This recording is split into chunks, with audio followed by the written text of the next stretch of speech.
Du 14 au 16 mai 2016, la ville de Sanary accueillait la 10e virée de Saint-Nazaire. 3 jours à la gloire du Pointu et des bateaux de tradition.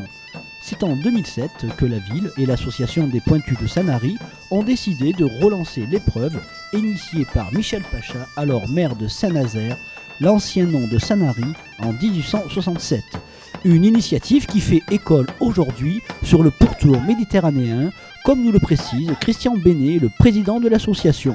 La virée de Saint-Nazaire sur l'arc méditerranéen est vraiment la plus importante manifestation nautique. Je ne parle pas de cette qui est encore différent, c'est les gros bateaux, c'est les gros voiliers. Mais comme je vous le disais tout à l'heure, en petit bâtiment de tradition, de travail, c'est Sanary qui développe un petit peu tout cet engouement. Moi j'insiste toujours, c'était des bâtiments de tradition, de travail. Il ne faut pas oublier qu'il y a eu des centaines de familles italiennes à l'origine qui vivaient de ça. Pêche côtière, dans les années 1850, c'est eux qui ont commencé à arriver avec ces bateaux qui eux, ils les appellent les gozzo. Et donc c'est eux qui ont commencé à développer ces bateaux ici. Lors de cette 10e édition de la virée de Saint-Nazaire, la municipalité et le domaine Réjeanne ont présenté la 3e cuvée de la ville de Sanary, en rouge, bénie comme il se doit par le père José.